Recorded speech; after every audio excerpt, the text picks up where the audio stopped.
At my brother's housewarming party, my parents stood in the center of a marble foyer and raised their champagne glasses to their golden son. They toasted his new 6-bedroom estate and his growing family. They conveniently left out the part where they had stolen my social security number and ruined my credit score for the next decade just to secure his jumbo loan. Earlier that evening, my mother had pulled me aside, gripped my wrist, and called me selfish for wanting to buy my own modest starter home when Liam clearly deserved a mansion. I did not yell. I did not throw my drink. I waited until the speeches ended, walked up to him in front of his wealthy new neighbors, and handed him my housewarming gift. A single crisp envelope from the bank. What was inside didn't just end the party. It froze his accounts, voided his mortgage, and exposed their financial fraud to every person in that room. Before I go on, please take a moment to like and subscribe, but only if you genuinely connect with this story. Drop a comment telling me your age, where you are watching from, and what time it is there. Welcome to Sweet Life Drama. My name is Clara. I am 28 years old. Now, let me take you back to 6 months ago, to the morning my own future was erased with a single sheet of paper. I sat in a leather chair across from a loan officer named David. I had spent 4 years working double shifts as a medical supply chain coordinator, eating cheap pasta, driving a car with a cracked windshield, and saving every spare dollar. I finally had the 20% down payment for a $250,000 townhouse. It was small, but it was going to be mine. I placed my folder on his desk with steady hands. I expected a handshake. I expected a congratulations. Instead, David stared at his monitor for a long time. He took off his glasses and rubbed the bridge of his nose. He printed a document, slid it across the wood surface, and tapped a red number at the bottom of the page. My credit score was 480. My chest went hollow. I leaned forward, scanning the lines of text. 6 personal loans, 3 premium credit cards maxed out to the limit, $120,000 in defaulted debt. None of it belonged to me. I had never seen those cards. I had never signed those loan applications. But my eyes caught the billing address tied to every single account. It was my parents' house. I did not panic. Panic is a luxury for people who have a safety net. I walked out of the bank, got into my car, locked the doors, and dialed my mother's number. She answered on the second ring. The background noise was loud. I could hear the unmistakable sound of a high-end furniture showroom and my brother Liam discussing Italian leather swatches. I asked her why my identity was attached to $120,000 of debt. She did not gasp. She did not deny it. She let out a short, irritated sigh, as if I had interrupted her during a spa treatment. She told me to lower my voice. She said Liam needed a bridge loan to secure his new property. His wife was expecting their first child. They needed the space. She admitted, without a single tremor of guilt, that she used my information as a guarantor because my credit was spotless, while Liam had ruined his own trying to fund a failed tech startup. I gripped the steering wheel until my knuckles ached. I told her I was driving straight to the police station. Her tone shifted. The irritation vanished, replaced by a cold, practiced authority. She told me if I filed a police report, I would send my own brother to federal prison. She said I was young, single, and could afford to rent for a few more years. She ordered me to absorb the debt, keep my mouth shut, and be a good sister. She said Liam's brilliant future was more important than my little townhouse. Then she hung up. I sat in the parking lot, listening to the dial tone. I was 28 years old, with a ruined name, carrying the weight of my brother's extravagant lifestyle. They thought I would submit because I always had. They thought my silence meant compliance. They did not realize that silence is just the sound of someone calculating their next move. I pulled my car into the driveway of my childhood home. The lawn was perfectly manicured, bordered by blooming azaleas. The porch light cast a warm, inviting glow against the brick facade. It looked like the kind of house where a family protected each other. I pushed the front door open without knocking. The scent of roasted garlic and rosemary drifted from the kitchen. My father sat at the head of the dining room table. He was methodically polishing his reading glasses with a microfiber cloth. In the living room, my brother Liam was stretched out on the floral sofa, his designer sneakers resting on the edge of the mahogany coffee table. He was scrolling through a tablet, oblivious to the storm walking through the door. My mother emerged from the hallway carrying a stack of folded towels. She stopped. She looked at my face, then let out a sharp, irritated sigh, setting the towels on an armchair. I demanded an explanation. I laid the bank printout on the dining table. My father put his glasses on, glanced at the paper, and pushed it aside. Liam did not even sit up. He let out a short, breathy laugh, tapping the screen of his tablet. "Clara, you are being hysterical over paperwork," he said, not bothering to look at me. "You are single. You have no dependents. You do not need to buy a house. Renting is fine for someone in your position." I stared at him. The sheer entitlement hung in the air, thick and suffocating. "Those are federal loans, Liam. You stole my identity." My father struck the wood table with his knuckles. The sound was sharp, cutting off my sentence. "Watch your tone in my house," he warned. His voice was flat, devoid of any parental warmth. "Your brother is building a legacy. His wife is giving me my first grandson. They need space. They need security. You are acting like a spoiled child, trying to sabotage his future over some numbers on a screen. I raised you to share your blessings, not to hoard them out of spite." Blessings. He called a stolen Social Security number a blessing. Before I could form a response, my phone vibrated in my pocket. It was an automated fraud alert. I pulled the device out and read the notification. A new charge had just cleared on one of the maxed-out credit cards listed under my name. $15,000 at a luxury furniture importer located in downtown Chicago. I read the merchant name and the dollar amount aloud. Liam smirked. He adjusted the cuffs of his cashmere sweater and swung his legs off the coffee table. "The new estate has a sunken living room with floor-to-ceiling windows," he explained, as if giving a lecture on interior design. "It requires proper Italian leather seating. You cannot put cheap, particle board garbage in a house like that. The aesthetic has to match the architecture." I looked at my parents. My mother was nodding slightly, tacitly agreeing that imported Italian leather was a necessity worth committing a felony for. They did not see a crime. They saw a minor inconvenience for me and a major upgrade for their golden son. I placed my phone back in my pocket. "I am leaving," I said, my voice dropping to a low, steady register. "I am driving to the police precinct, and I am filing a formal identity theft report. I will hand them this bank statement, and I will press charges." My mother stepped forward, her posture rigid. "If you step foot in a police station," she said, her eyes narrowing into cold slits, "you will regret it. You will not ruin your brother's life." I turned around and walked out the door. I thought her words were an empty threat, a desperate attempt to intimidate me into submission. I underestimated the depths they would sink to in order to protect Liam. They did not panic. They retaliated. 2 days later, I was sitting in my rented apartment, organizing my utility bills. My phone rang. It was Mr. Henderson, the property manager of my building. My lease was scheduled for renewal at the end of the month. We had already agreed on the new terms. The paperwork was supposed to be signed that Friday. His tone was distant, clipped. He informed me that the management company was retracting the renewal offer. I had 14 days to vacate the premises. I asked him why. I had never missed a rent payment. I had never received a noise complaint. He hesitated. He lowered his voice, sounding uncomfortable. He told me he had received a very concerning phone call from a family member of mine, a woman who claimed she was trying to warn the building management for their own safety.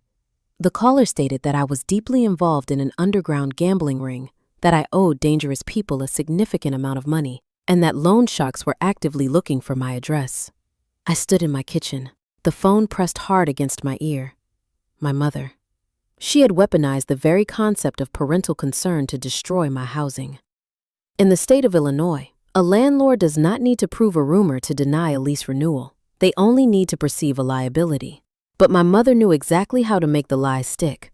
When Mr. Henderson ran a routine background check to prepare my renewal documents, he saw my newly devastated credit score. He saw $120,000 in defaulted loans.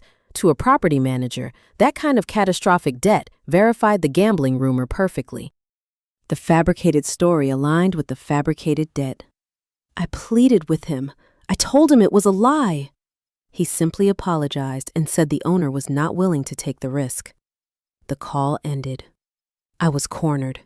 I spent the next 48 hours applying to every available apartment within a 30-mile radius. Studio units, basement conversions, anything. Every single application was automatically rejected the moment they pulled my credit report. A score of 480 is a red flag that no reputable landlord will ignore. I spent the weekend packing my life into brown cardboard boxes. I folded my clothes. I wrapped my dishes in newspaper.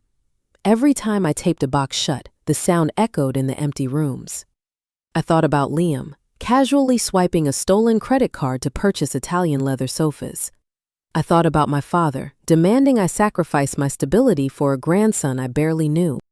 They had stripped me of my finances. They had poisoned my professional reputation with the landlord. They had taken my home. They threw me onto the street to pave a golden road for my brother.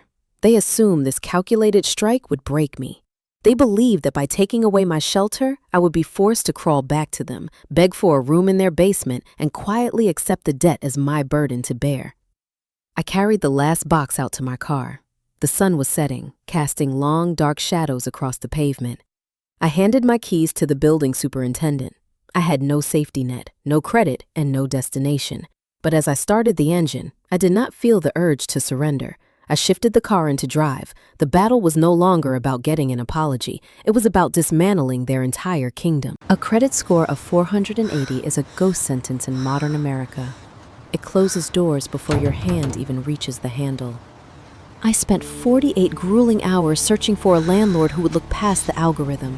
I brought pay stubs, letters of recommendation, and proof of steady employment. None of it mattered. The system operates strictly on risk assessment, and on paper, I was a walking financial disaster. I ended up at the Starlight Motor Inn, a dilapidated single-story structure on the far edge of the county line. The neon vacancy sign outside flickered red, missing half its letters. The room smelled heavily of industrial bleach, meant to mask decades of stale cigarette smoke. The deadbolt on the door felt loose, rattling when the wind blew against the exterior wall. I carried my cardboard boxes up the rusted concrete steps, my arms aching, my boots heavy. My brother Liam was currently selecting custom cabinetry and imported hardware for his sprawling kitchen island. I was placing my alarm clock on a chipped veneer nightstand next to a stained lampshade. The next day, the reality of my situation set in. I pulled a 12-hour shift at the medical distribution center. My job involved coordinating emergency surgical kits, ensuring critical supplies reached regional trauma centers without delay. I spent the entire day managing high-stakes crises for other people while my own life sat in ruins. My feet throbbed inside my steel-toed boots. My head pounded from the fluorescent warehouse lights. When I finally clocked out at 9 in the evening, the sky had broken open. A torrential autumn downpour turned the highway into a sheet of black glass. I drove my worn sedan under the speed limit, gripping the steering wheel tight, squinting through the heavy sheets of water lashing the windshield. Then, a sharp concussive pop echoed under the chassis. The steering wheel jerked hard to the right, nearly ripping itself from my grip. The car skidded toward the gravel shoulder. I fought the tires, guiding the vehicle off the slick asphalt and hitting the brakes. I put the car in park and turned on the hazard lights. The front passenger tire was shredded. I sat in the driver's seat, listening to the rain hammer the metal roof. Passing semi-trucks sent heavy walls of dirty water crashing against my windows. I had no spare cash for a tow truck service. Every single dollar I owned was earmarked for survival at the motel. I pulled out my phone, scrolled to my father's contact and dialed. He picked up on the fourth ring. The background audio was crisp and distinct. Soft jazz played from overhead speakers, the clinking of crystal glasses, the low, polite murmur of a high-end showroom. He answered with a sharp, irritated sigh. I am in the middle of a design consultation, he said. My tire blew out on Interstate 88, I told him, keeping my voice steady. It is pouring rain. I am alone on the shoulder. I do not have the money for a tow. I need you to come help me put the spare on. He covered the receiver, but his hand slipped.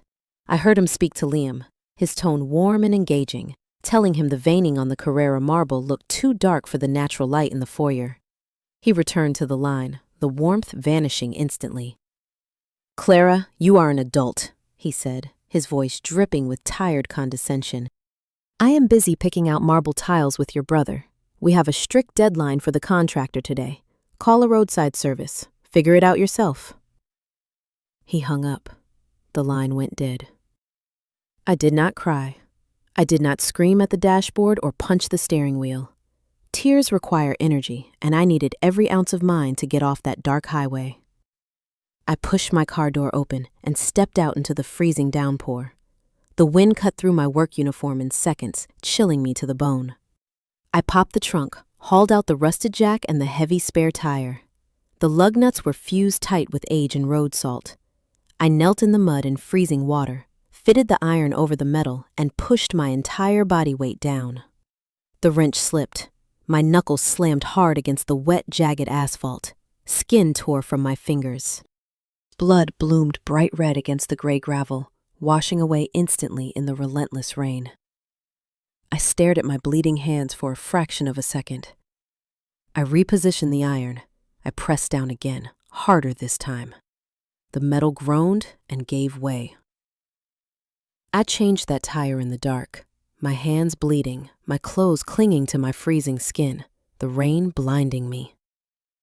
Every turn of the wrench solidified a new reality in my mind. The dutiful daughter who sought her family's approval died on that highway. I drove back to the Starlight Motor Inn at 20 miles an hour. I walked into my room, locked the flimsy deadbolt, and peeled off my ruined clothes. I wrapped a rough motel towel around my shoulders.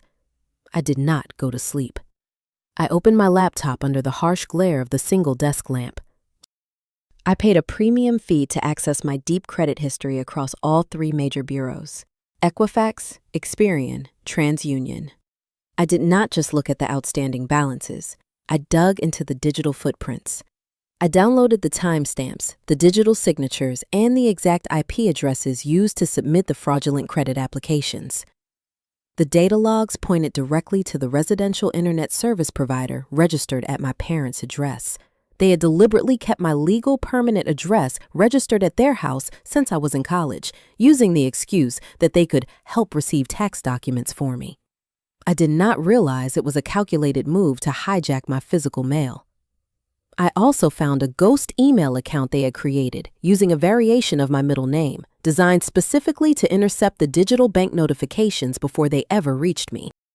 I printed bank statements, cross-referencing the exact dates the fraudulent personal loans were approved with the dates Liam made his initial, hefty down payments on his new estate. The numbers aligned flawlessly, down to the exact cent. I spent 7 continuous hours compiling a forensic timeline of their theft. The silence in that motel room was not the sound of defeat. It was the steady, rhythmic ticking of a bomb. My parents assumed I was paralyzed by the betrayal. They assumed the crushing weight of the debt would keep my head down and force me into quiet submission. They forgot who they were dealing with. I manage complex medical supply chains for a living. I track missing inventory across multiple state lines down to the exact warehouse shelf. Tracking their amateur financial fraud was effortless. By sunrise, I had a forensic timeline of their theft neatly organized into a black leather binder. I didn't go to my shift. I drove straight to the financial district and sat across from Elias Thorne, a corporate fraud litigator. I slid the binder across his desk. He reviewed the forged signatures and IP logs pointing directly to my parents' house. If we file this, you trigger federal protocols against your own parents, Elias warned. Draft the paperwork, I told him. By noon was set. My parents panicked at the first automated bank alert, but instead of surrendering, they tried to destroy my last lifeline. They called my company's HR director, Sylvia Vargas. My mother fabricated a story about me drowning in dangerous gambling debt, demanding I be fired before I stole medical supplies to save myself. They wanted me destitute and begging. They failed. When HR called me in, I didn't offer a tearful denial. I slid the same black binder across Sylvia's desk. I showed her the federal identity theft report. Hard data paralyzes manipulators. Sylvia was disgusted by the lie. She played me the recorded audio of my mother's phone call, exported it to a flash drive, and handed it to me. "Your position here is secure," she said. I sent that audio directly to Elias and saved a copy to my phone. My mother thought she was ruining my career. Instead, she had just handed my lawyer a recorded, slam-dunk confession of defamation. The avalanche was already moving, and they had no idea. The morning after I sent the audio file to Elias Thorne, I woke up before my alarm. The fluorescent light from the motel parking lot bled through the thin curtains, casting long, pale shadows across the stained carpet. I sat up. My knuckles still throbbed from changing the tire in the freezing rain, the skin torn and wrapped in cheap drugstore bandages. I did not feel exhausted. I felt a strange, cold clarity. My phone vibrated on the chip nightstand. A single text message from Elias. He needed me at his office by 9. I navigated the morning rush hour traffic, driving toward the downtown financial district. The sky was a flat sheet of iron gray, threatening rain again. I parked my worn sedan in the subterranean garage of the law firm, rode the mirrored elevator up to the 40th floor, and stepped into the quiet, temperature-controlled lobby. Elias was waiting for me. He stood by the floor-to-ceiling windows in his office, looking out over the city skyline. His desk was no longer neat. It was covered in a fresh layer of documents, thick stacks of paper bound by heavy metal clips and marked with red sticky notes. He turned when I walked in. He did not offer a polite greeting. He gestured toward the leather guest chair. I sat down. I placed my canvas tote bag on the floor. "The audio file from your human resources director secured our defamation angle," Elias began, his voice pitched low, carrying the weight of a seasoned litigator preparing for trial. "It gave us the leverage to freeze any further attacks on your employment, but while we were securing that perimeter, I had my forensic accounting team pull the deeper property records tied to your brother's new estate." He walked behind his desk and picked up a thick folder. He set it down directly in front of me. "We focused initially on the $120,000 in unsecured personal loans," Elias continued, tapping the cover of the folder. "Those were the immediate threats to your credit score, but your brother purchased a $1.2 million property. A house of that scale requires a jumbo mortgage.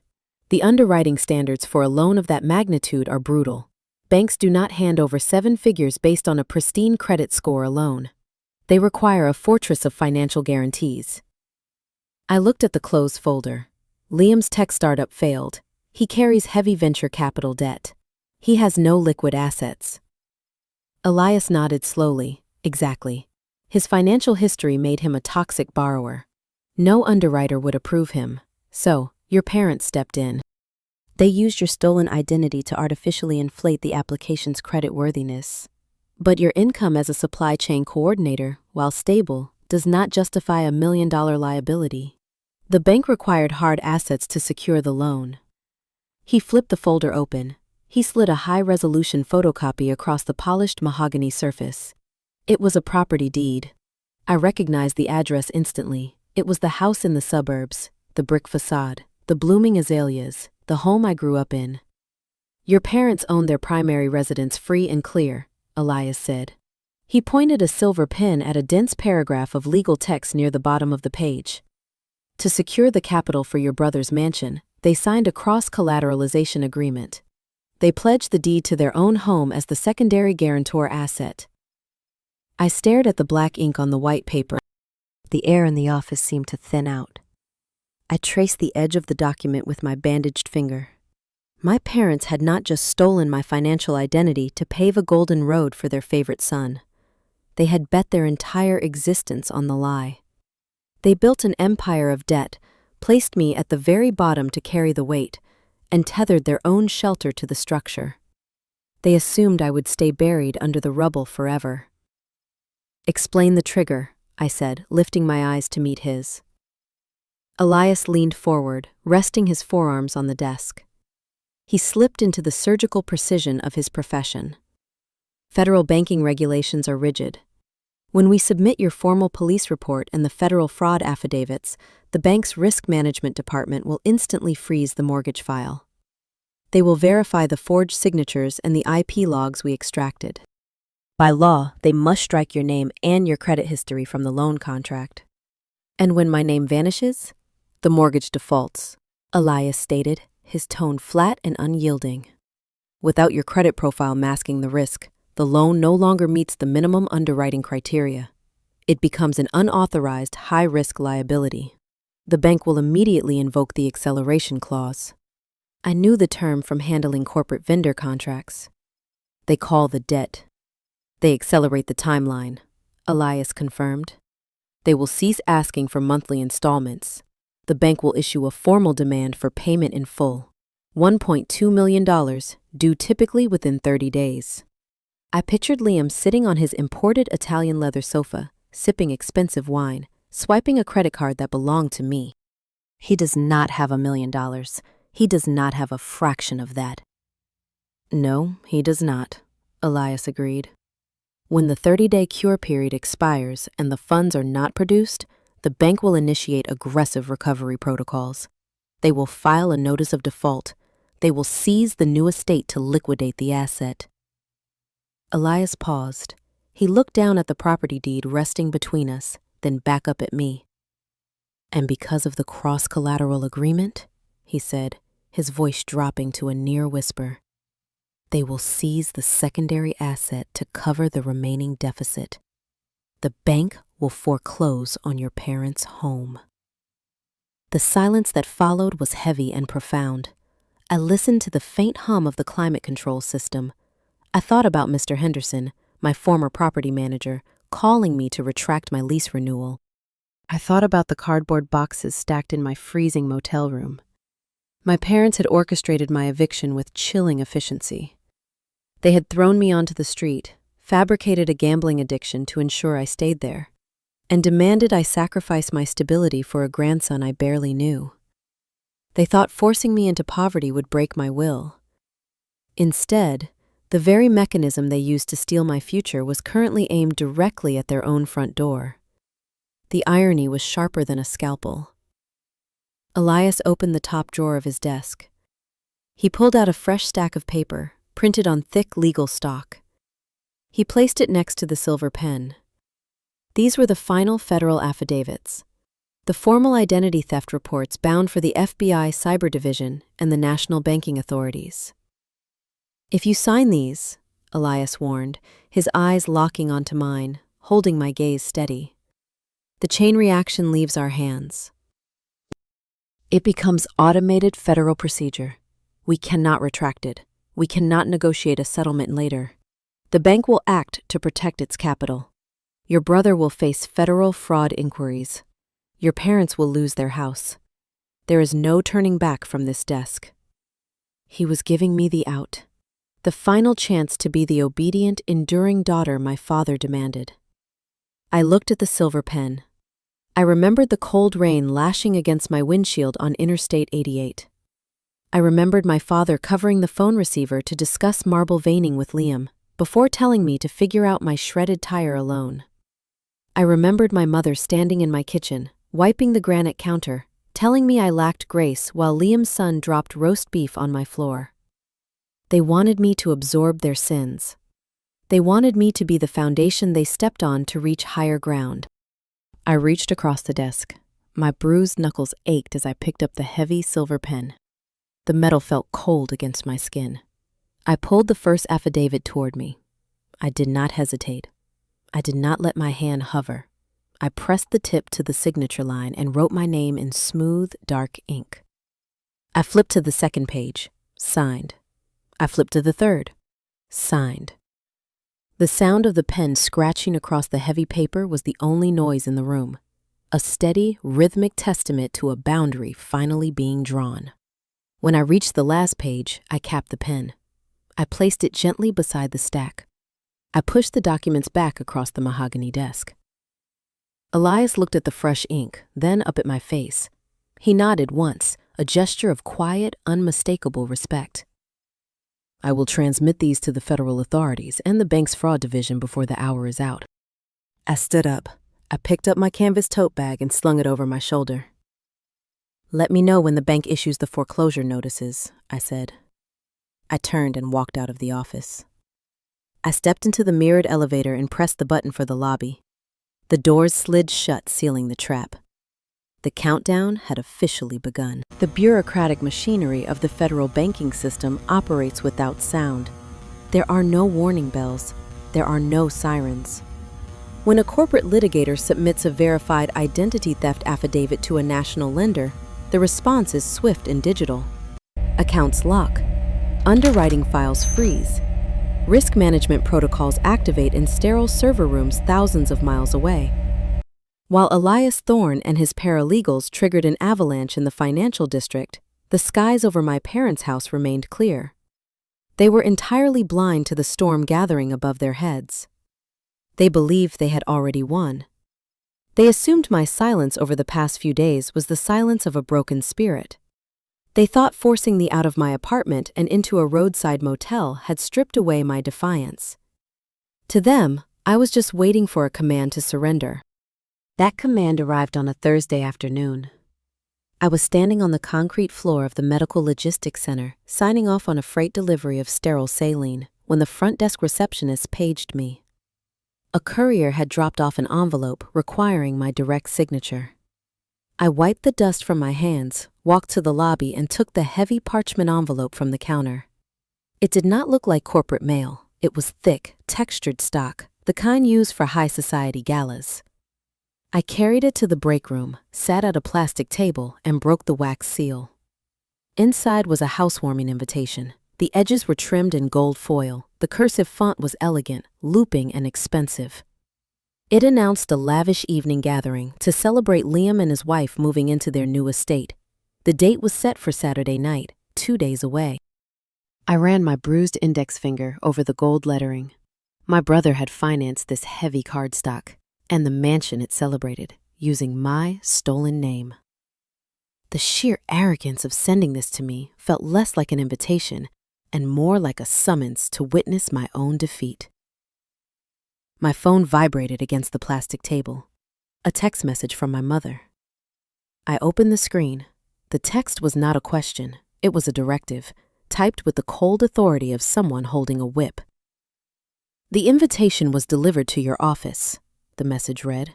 "You will attend the party on Saturday. You will dress appropriately and blend in. Liam's underwriter needs a final voluntary guarantor confirmation signed in person to clear a minor administrative hold. You will smile, you will sign the paper, and you will not ruin your brother's night. Do this, and we might let you sleep in the basement until you find a cheap rental. Fail to show up, and you are dead to this family." I stared at the glowing screen. A minor administrative hold. That was what the bank told them.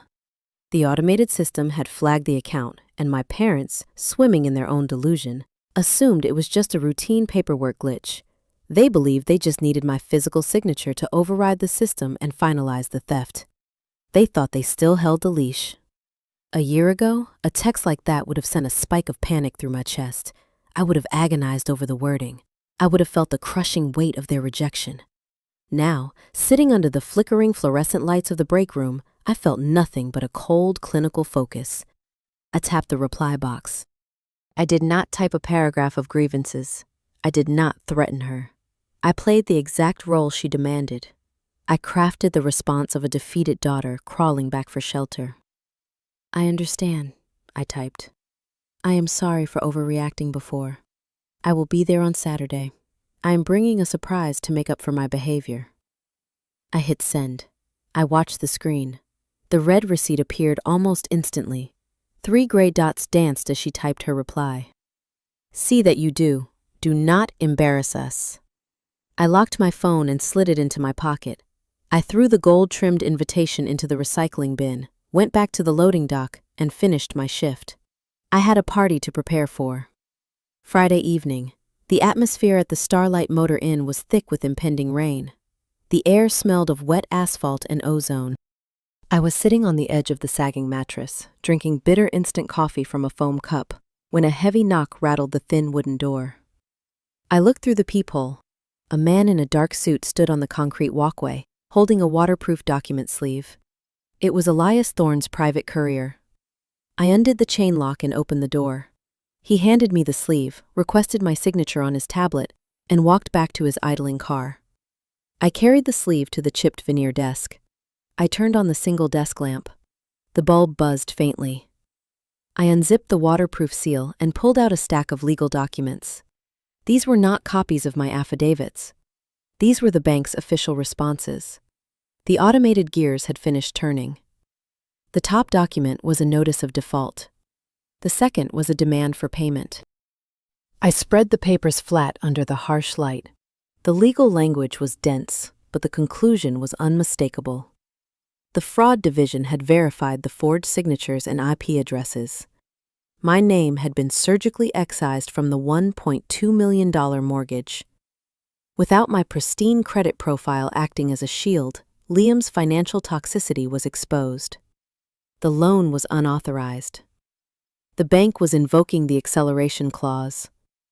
I traced the numbers printed in bold black ink. $1,200,000. Due immediately. Failure to remit payment within the specified cure period would result in the immediate seizure and liquidation of the primary asset. And below that, the fatal consequence of my parents' greed. The cross-collateralization trigger. The bank was placing a formal lien on the secondary guarantor asset, the house with the brick facade and the blooming azaleas. My childhood home. At the bottom of the final page, a heavy, circular stamp blazed in bright red ink. Notice of asset freeze. I stared at the red ink until the letters blurred. This was the reality they had built for themselves. They dug a pit, filled it with my stolen resources, and demanded I jump in. Instead, I simply stepped aside and watched them fall. I needed to prepare my gift.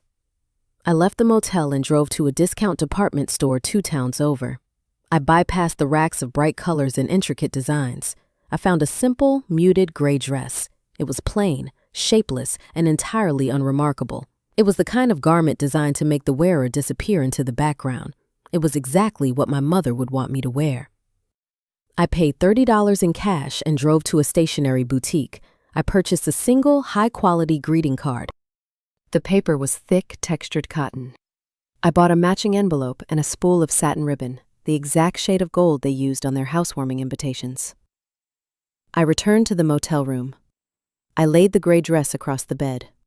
I sat at the desk and carefully folded the bank's demand for payment and the notice of asset freeze. I aligned the edges perfectly. I placed the heavily stamped legal documents inside the textured greeting card. I slid the card into the envelope, sealed the flap, and tied the gold satin ribbon around it in a flawless, elegant bow. It looked like a generous offering. It looked like submission. I placed the gold-tied envelope on the nightstand next to my alarm clock. I turned off the desk lamp. I lay down on the sagging mattress and listened to the rain start to hit the window. Somewhere in a wealthy suburb, Liam was likely admiring his imported Italian leather sofas. My mother was likely boasting to her friends about her son's magnificent new estate. They were sleeping soundly, confident in their victory, entirely unaware that the foundation of their empire had already turned to dust. They wanted me to bring a surprise. I was going to deliver it by hand. The call from Elias Thorne came through at exactly 4:55 on Friday afternoon, 5 minutes before the traditional end of the financial work week. The federal affidavits have been processed and uploaded to the central banking mainframe, Elias stated. His voice carried the crisp, sterile efficiency of a surgeon confirming an incision. The fraud protocols are now active across all accounts tied to your Social Security number. The issuing bank has severed the credit lines. Your brother's mortgage file has been flagged, frozen, and moved to the liquidation queue. I sat at the chip desk in the Starlight Motor Inn, watching the rain hit the window pane. Does he know?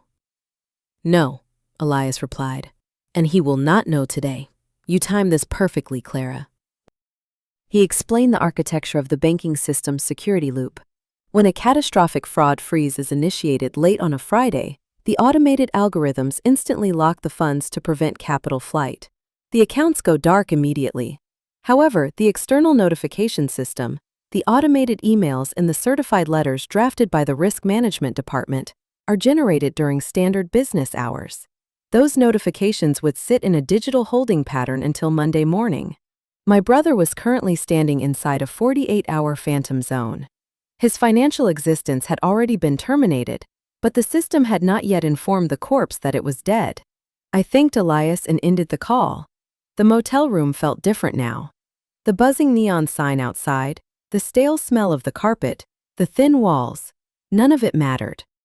I was sitting inside a concrete bunker, watching a missile drop from the sky on a silent radar screen.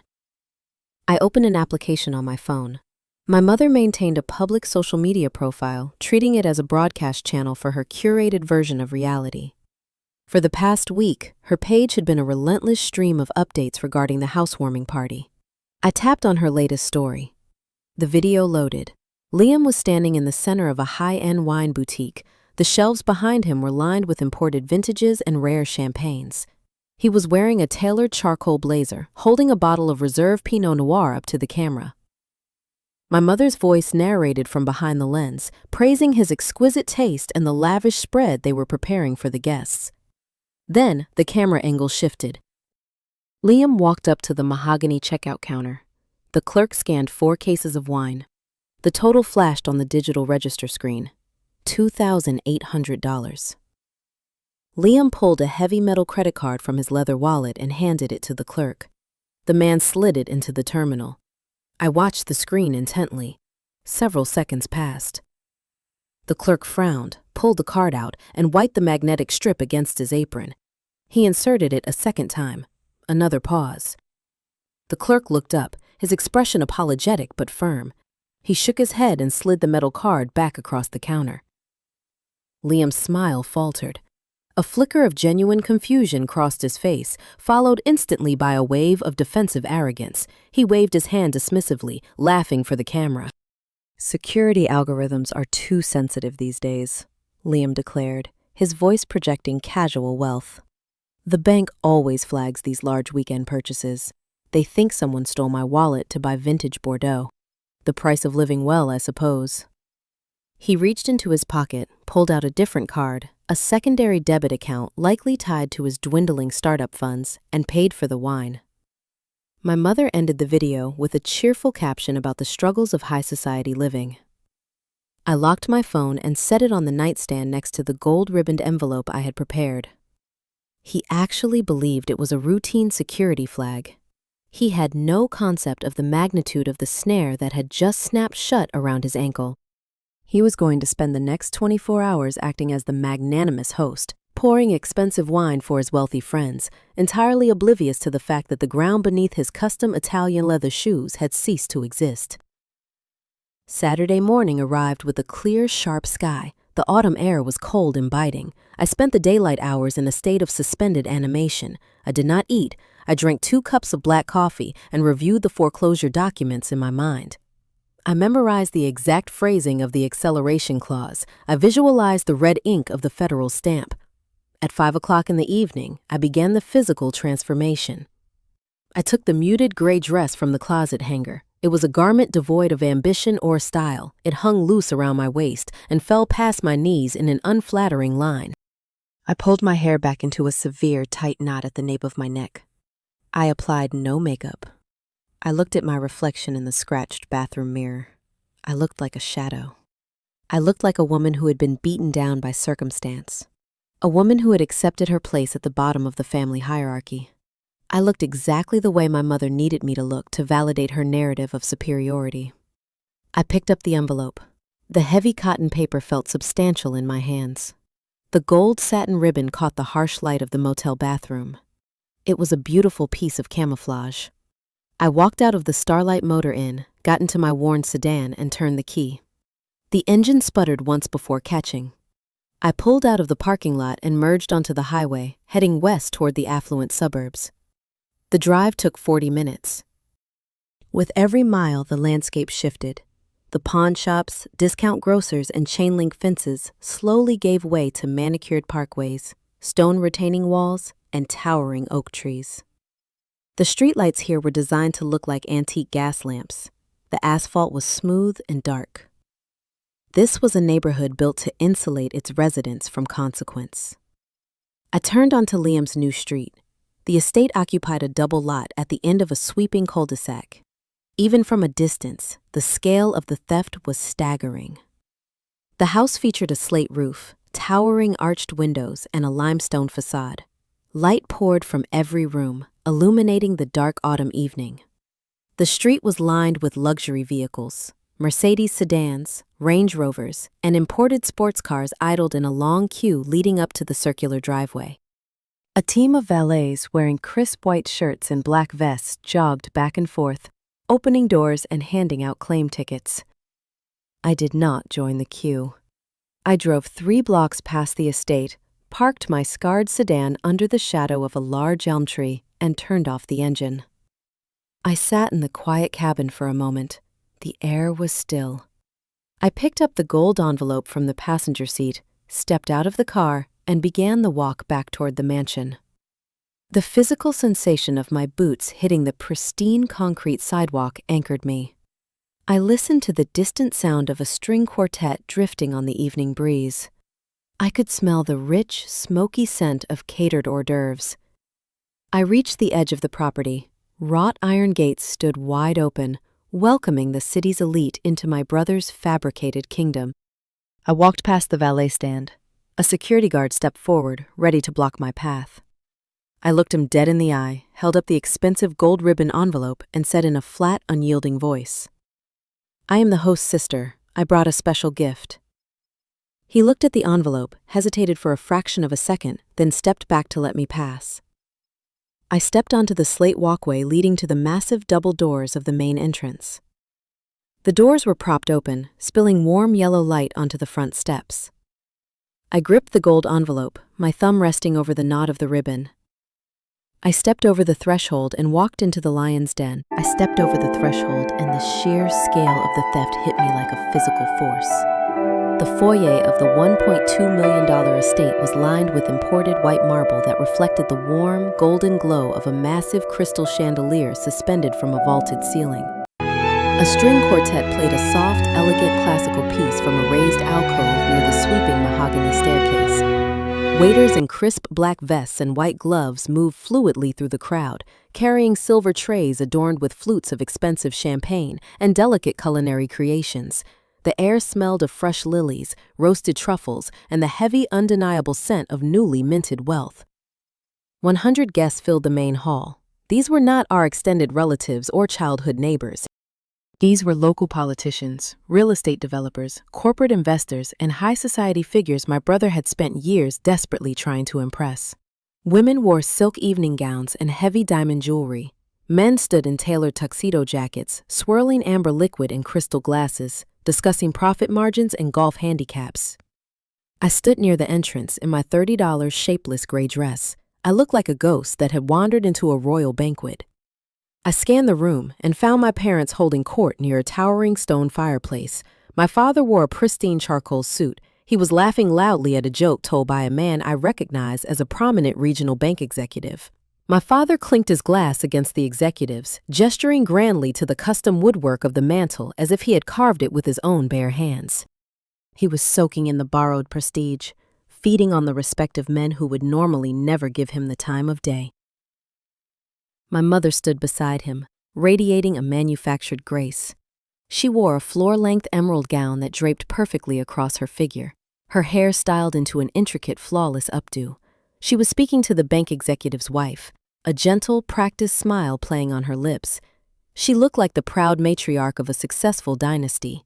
She looked like a woman who had never stolen her own daughter's identity, forced her into a roadside motel, or fabricated a gambling addiction to ensure she stayed there. Then, her eyes swept across the room and locked onto mine. The transformation was instantaneous. The warm, radiant smile died on her face. Her posture stiffened.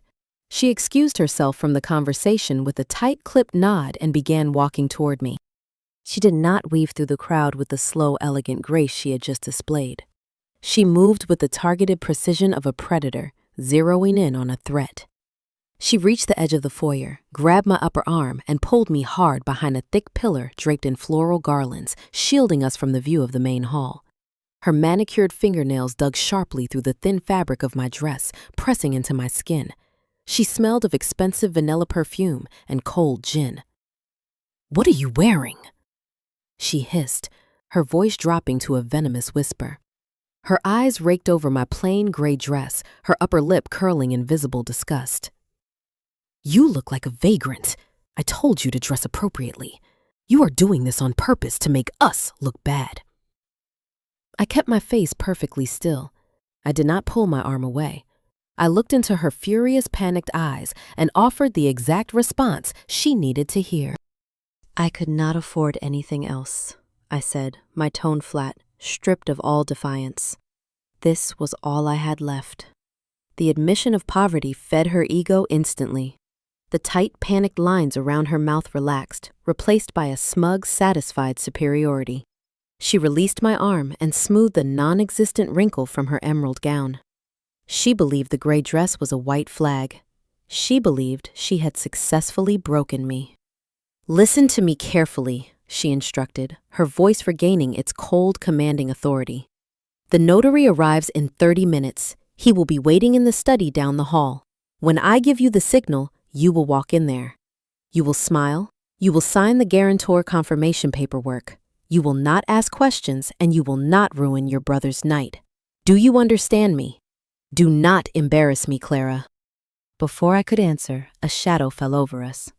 Liam strolled around the floral pillar, holding a flute of the vintage Bordeaux he had purchased with his backup debit card the previous afternoon.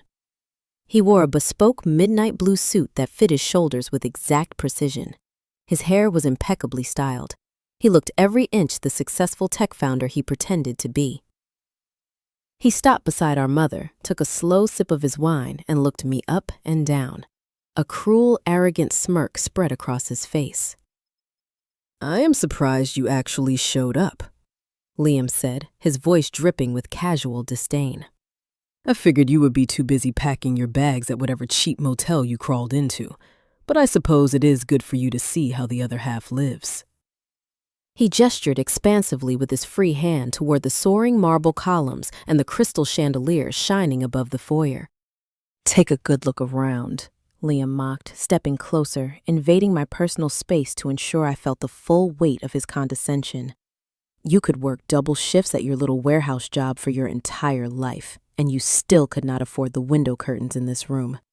Try not to touch anything while you are here. I do not want you leaving stains on the upholstery." My mother let out a short, approving laugh. She placed a manicured hand on Liam's arm, beaming at him with unfiltered pride. They stood side by side, a united front of entitlement and cruelty, waiting for me to react. They expected tears. They expected a flushed face, a trembling voice, or a pathetic attempt to defend my dignity. I gave them nothing. I looked at my brother, sipping wine in a mansion he did not own, standing on a financial trapdoor that had already fallen open beneath his feet. I looked at my mother, wearing a designer gown paid for by a mortgage that was currently accelerating toward total foreclosure. I looked at them the way a passing sailor might observe a man standing on the deck of a sinking ship, listening to him brag about the polished brass railings while the hull rapidly fills with freezing water. There was no anger left in my chest. Anger requires surprise. Anger requires a lingering hope that the people hurting you might eventually realize their mistake and change. I had no hope left for them. I felt only a profound, icy calm. "I brought a gift, Liam," I said quietly, lifting my right hand. I held up the envelope. The thick, textured cotton paper looked elegant under the warm foyer lighting. The gold satin ribbon was tied in a flawless, intricate bow. It looked exactly like an offering of submission from a defeated sister. Liam glanced at the envelope, his smirk widening. He assumed it was a card containing a meager check, or perhaps an apology note. He did not reach for it. He waved his hand dismissively. "Put it on the gift table in the parlor with the others," Liam ordered, turning his back on me. "And remember what Mom said. Wait for the signal. Sign the paper and stay out of sight." He walked away, stepping back into the light of the main hall, instantly transforming his cruel smirk into a beaming, charismatic smile as he greeted a passing corporate executive.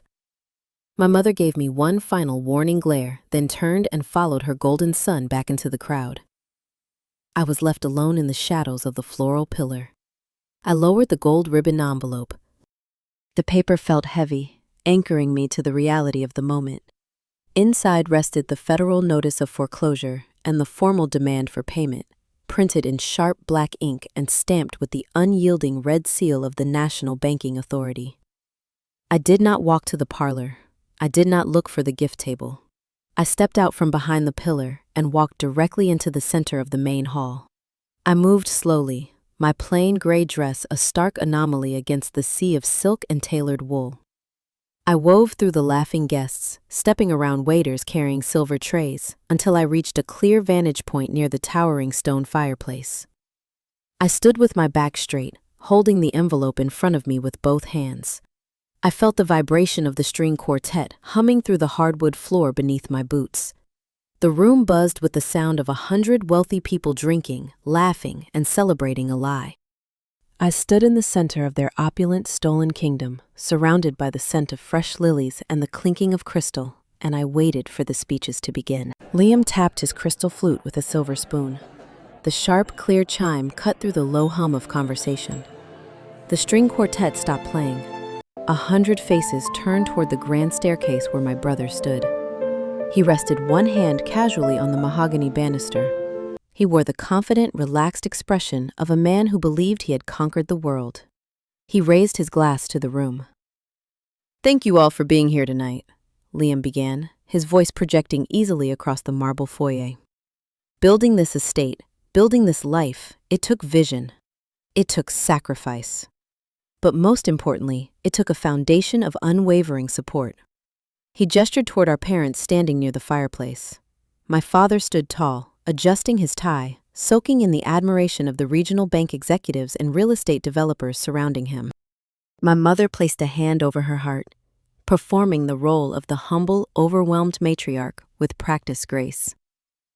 "My parents taught me that family is the ultimate asset," Liam continued. The crowd murmured in polite agreement. "They stood behind me when no one else did. This house is a testament to their belief in my future." He took a sip of champagne. Then, his eyes scanned the room and locked onto my gray dress near the back. The charming smile hardened at the edges, transforming into a sharp, knowing smirk. He pointed his glass in my direction. "And speaking of family," Liam said, his tone shifting into a playful, mocking cadence, "I want to specifically thank my little sister Clara. She has always been a bit stubborn, a bit focused on her own small world, but she finally learned how to be a team player. She showed up tonight to celebrate my success. Let us give a hand to the sister who finally figured out her place in the family." Scattered, awkward applause rippled through the guests. A few people turned to look at me with mild curiosity. My mother glared at me from across the room, giving a sharp, subtle nod, a silent command instructing me to smile, stay quiet, and play the part of the defeated sibling. I did not smile. I did not shrink into the shadows. I gripped the gold-ribboned envelope in my hands, stepped away from the stone fireplace, and walked directly into the center aisle. The crowd parted instinctively. My plain gray dress and scuffed boots stood out sharply against the sea of tailored tuxedos and silk gowns. I kept my posture rigid. My breathing remained slow and measured. I walked past the catering tables, past the bank executives, and stopped at the base of the mahogany staircase, right in front of Liam. He looked down at me, amused. He lowered the microphone slightly. "Did you bring the paperwork, Clara?" he whispered, his voice low enough that only I could hear. "Give it to Mom. We will sign it in the study after dessert." I did not lower my voice. I spoke clearly, ensuring my words carried up the staircase and into the silent foyer. "I brought your housewarming gift, Liam." I held out the thick cotton envelope. The gold satin ribbon gleamed under the chandelier. Liam let out a patronizing chuckle. He set his champagne glass on the banister ledge and took the envelope. "A gift? How thoughtful. Let us see what my sister considers a contribution to an estate like this." He pulled the ribbon. The gold satin slipped loose and fluttered to the marble floor. He slid his finger under the flap and pulled out the folded document. He expected a bank guarantor confirmation form. He expected my signature granting him permission to legally chain me to his debt. He opened the heavy paper. I watched his eyes track the first line of text. The smug, arrogant amusement vanished from his face in a fraction of a second. The color drained from his cheeks, leaving his skin a pale, sickly gray. His eyes widened, locked onto the bold black letters printed across the top of the page. Demand for payment. Notice of default. His gaze dropped to the bottom of the page, hitting the bright red ink of the Federal Banking Authority seal. Notice of asset freeze. His hands began to shake. The thick paper rattled in his grip. He looked up at me, his mouth opening, but no sound came out. The vocal cords seemed paralyzed by the sudden crushing weight of reality. I did not wait for him to find his words. I reached out and took the microphone from his loose, trembling hand. I turned to face the 100 guests. The room was dead silent. They were watching a man unravel in real time, and they did not understand why. My brother just thanked me for my contribution to this estate, I said. My voice echoed through the high ceilings, cold and unyielding. I wanted to clarify exactly what that contribution was. Liam did not build this house with fission. He built it using my stolen Social Security number. He accumulated over $1 million in fraudulent debt under my name. A sharp gasp echoed from a woman in the front row. The regional bank executive standing near my father stiffened, his eyes darting toward the staircase. That document in his hand is not a housewarming card, I continued, staring directly into the crowd. It is a formal notice of default and asset freeze. The fraud division verified the forged signatures yesterday afternoon. The loan is unauthorized. The acceleration clause has been triggered. I turned my head and locked eyes with Liam. He was staring at the paper, his breathing shallow and rapid. Every bank account tied to your name is frozen, Liam. You have 30 days to produce $1.2 million or the bank takes the house. You own nothing. Shut your mouth! The roar came from the back of the room. My father pushed roughly past a waiter, knocking a silver tray of champagne flutes to the floor. The glass shattered against the marble, a sharp, violent crash that made several guests jump. He charged toward the staircase, his face flushed dark red with fury. The polite, charming host mask had shattered entirely. He looked dangerous. Give me that microphone right now! My father bellowed, closing the distance between us. He raised his hand, reaching out to grab my arm, intending to drag me out of the room by force. I did not step back. I reached into the pocket of my gray dress with my free hand. I pulled out my phone. I had already synced it to the mansion's central Bluetooth sound system the moment I walked through the front doors. The network was unsecured, a careless oversight by an arrogant host. I tapped the screen. I hit play. I dropped the microphone to the floor. It let out a loud, piercing feedback whine, forcing my father to cover his ears and halt his advance. A second later, the whine cut out, replaced by a different sound pouring from the hidden surround sound speakers built into the ceiling of every room in the estate. It was my mother's voice. The audio was crisp, digitized, and unmistakable. I am calling out of a mother's desperation. The fabricated anguish echoed down from the ceiling. My daughter Clara is in deep trouble. She owes a terrifying amount of money to some very bad people. I cannot sleep at night worrying she might steal from your inventory to save herself. You have to let her go before she compromises your facility. Please, protect your business. The recording looped. It played a second time. I am calling out of a mother's desperation. The physical reaction in the room was instantaneous. The guests recoiled. They turned away from the staircase and looked at my mother. She stood frozen by the fireplace, her hands clutching her emerald gown. Her mouth hung open. The elegant high society matriarch illusion dissolved, leaving behind a woman exposed as a calculating, ruthless liar who tried to destroy her own daughter's livelihood. My father froze at the base of the stairs, his arms still raised. The fury in his eyes flickered, replaced by the sudden, terrifying realization that he could not punch his way out of an audio recording playing on an endless loop. He was a man who relied on intimidation, but intimidation requires silence from the victim. I had removed the silence. The recording played a third time. She owes a terrifying amount of money to some very bad people. A man in a tailored tuxedo, a prominent local investor Liam had been courting for months, set his crystal glass down on a side table. The glass made a sharp, distinct clink. He did not say a word to Liam. He did not look at my father. He simply turned around and walked toward the front doors. That single movement broke the dam.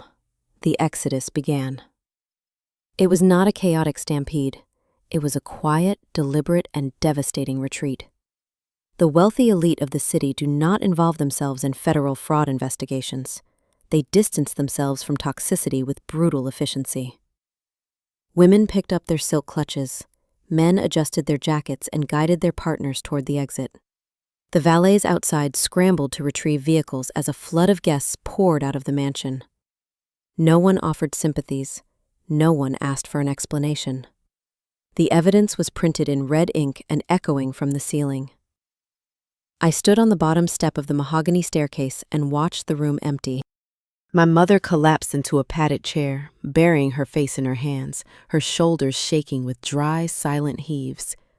My father stood rooted to the marble floor, staring at the departing crowd, his jaw slack, watching his borrowed prestige evaporate into the cold autumn night. Liam remained on the staircase above me. He had dropped the foreclosure notice. The thick paper lay on the stairs near my boots. He was staring at the front doors, watching his investors, his friends, and his fabricated empire walk away. I reached down, picked up the microphone, and tapped the power button to shut off the audio loop. The sudden quiet in the foyer was deafening. The only sound left was the distant hum of luxury car engines starting in the driveway. I looked at the three of them. They had built a fortress of lies and demanded I serve as the foundation. They thought I lacked the strength to break the stone. They never realized I just needed to pull the cornerstone out and let gravity do the rest. I turned my back on the grand staircase, walked across the imported marble floor, and stepped out into the crisp, clean air. The machinery of the American financial system does not care about family loyalty. It does not factor in a mother's tears or a father's pride. It operates on cold mathematics and signed contracts.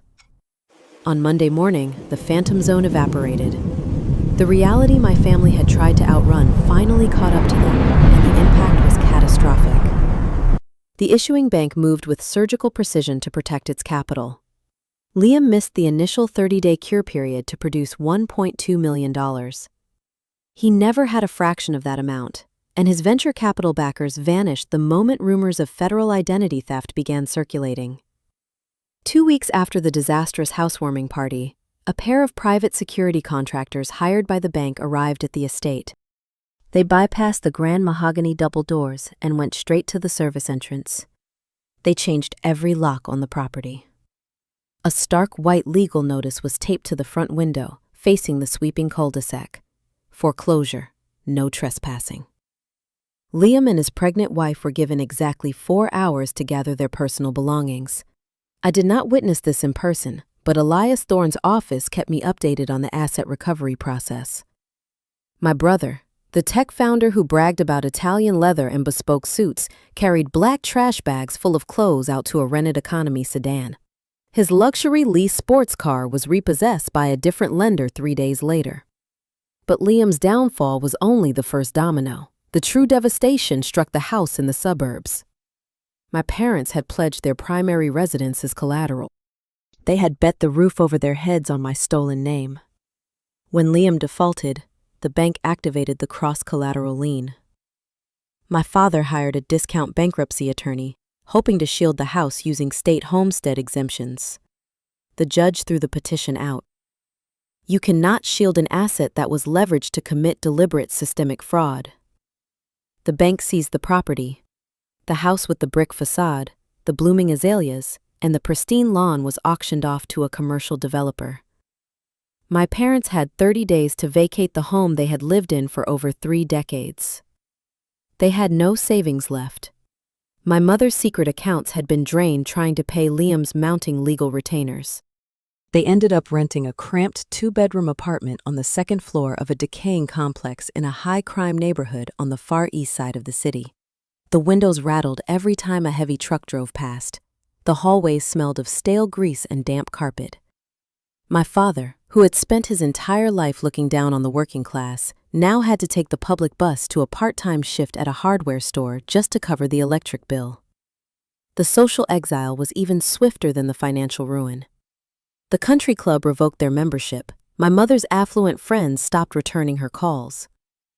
The women who used to drink wine in her pristine kitchen crossed the street when they saw her at the discount grocery store. She became a ghost in her own town. Meanwhile, the federal authorities finalized their review of the IP logs and forged signatures. Liam was formally indicted on multiple counts of wire fraud and aggravated identity theft. He was looking at a mandatory minimum sentence.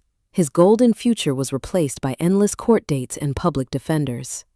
This was the environment that generated the final wave of phone calls. It started on a Tuesday evening. I was sitting at the small table in my motel room, eating a bowl of soup. My phone lit up. It was my father. I let it ring. 2 minutes later, my mother called, then Liam. The screen flashed endlessly, a relentless barrage of panic. They left 14 voicemails in the span of an hour. I listened to exactly one. It was my mother. The polished, arrogant tone she used at the mansion was gone. Her voice was cracked, desperate, and breathless. "Clara, please," she sobbed into the receiver. The sound of a passing siren echoed in the background of her recording. "You have to call your lawyer. You have to tell the bank it was a misunderstanding. They took the house, Clara. We are living in a terrible place. Liam is going to jail. We are your family. You proved your point. You won. Please, I am begging you, drop the charges and save us." I sat in the quiet room and let the recording end. I looked at the phone in my hand. I felt for my pulse. It was steady. My chest did not tighten. My eyes remained dry. A year ago, the sound of my mother crying would have brought me to my knees. It would have triggered a deep, conditioned guilt, forcing me to sacrifice my own safety to pull her out of the fire. But that version of Clara died on Interstate 88 in the freezing rain. They were not asking for forgiveness. They were asking for a rescue. They still viewed me as a resource, a tool to be utilized when the consequences of their own actions became too heavy to bear. I did not call Elias Thorne. I did not text my mother. I did not offer them a single syllable of closure. I stood up, grabbed my keys, and drove to a mobile carrier storefront in a strip mall. I walked up to the counter, handed the clerk a $100 bill, and purchased a new phone and a new data plan with an entirely different area code. I took my old phone out of my pocket. I popped the SIM tray open, pulled out the tiny plastic chip that connected me to 30 years of manipulation, and dropped it into the metal trash can by the register. I walked out of the store. The silence that followed was profound. It was the sound of a cord being cut forever. 6 months passed. I sat in the plush leather chair of a different bank in a different city. The morning sun poured through the large glass windows, warming the polished oak desk. A loan officer named Sarah sat across from me, reviewing a thick stack of paperwork. She typed a sequence into her keyboard, waited a moment, and smiled. She turned the monitor toward me. My credit score glowed in bright green numbers. 790. The Federal Fraud Division had successfully purged every defaulted loan, every maxed-out credit card, and every trace of my family's theft from my financial history. The slate was wiped clean. The ghost sentence was lifted. Sarah slid a heavy contract across the desk. It was a closing disclosure. I picked up the pen provided. My knuckles were no longer bruised. The skin had healed perfectly. I signed my name on the bottom line. I did not need a guarantor. I did not need to hide. The signature belonged to a woman who owned her own life. 2 weeks later, I stood on the front porch of my new home. It was a beautiful 2-story craftsman house with a wide wraparound deck and a yard shaded by ancient oak trees. I held a mug of hot coffee. The morning air was crisp and clear. I looked down the quiet tree-lined street. There were no rented sports cars pulling into the driveway. There were no uninvited guests demanding my resources. There was no golden child waiting to be served. There was only me, the house I bought with my own hard work, and the beautiful, untouchable silence of a life built on an unbreakable boundary. Looking back at everything that happened, there are 5 truths I learned about surviving a toxic family. The first is that silence and strategy will always overpower screaming and emotion. When I sat in that bank and realized my own parents had stolen my future, my initial instinct was to tear the room apart. But raw emotion rarely wins battles against manipulators. Toxic individuals thrive on your visible pain because it allows them to label you as unstable. By removing emotion from my response and relying strictly on forensic evidence and legal execution, I neutralize their ability to gaslight me. Real power in these situations is a game of pure psychology. It lives in quiet, calculated action, not in volume. The second truth is that boundaries are worthless without consequences. For years, I tried to be the accommodating daughter, hoping my endless sacrifices would eventually earn their respect. However, a boundary is just a suggestion until a severe consequence enforces it. My parents believed they could commit federal identity theft against me simply because I had never struck back before. It took an unyielding consequence, delivering foreclosure papers in front of 100 people, to finally establish a wall they could not climb over. You must be willing to let people face the catastrophic results of their own choices if you want them to stop exploiting your kindness. The third lesson is that financial autonomy is your ultimate shield. This entire ordeal underscores the terrifying reality of financial entanglement with toxic relatives. Your credit score, your savings, and your professional reputation are your lifelines to independence. The moment my credit was compromised, I lost my housing and my security.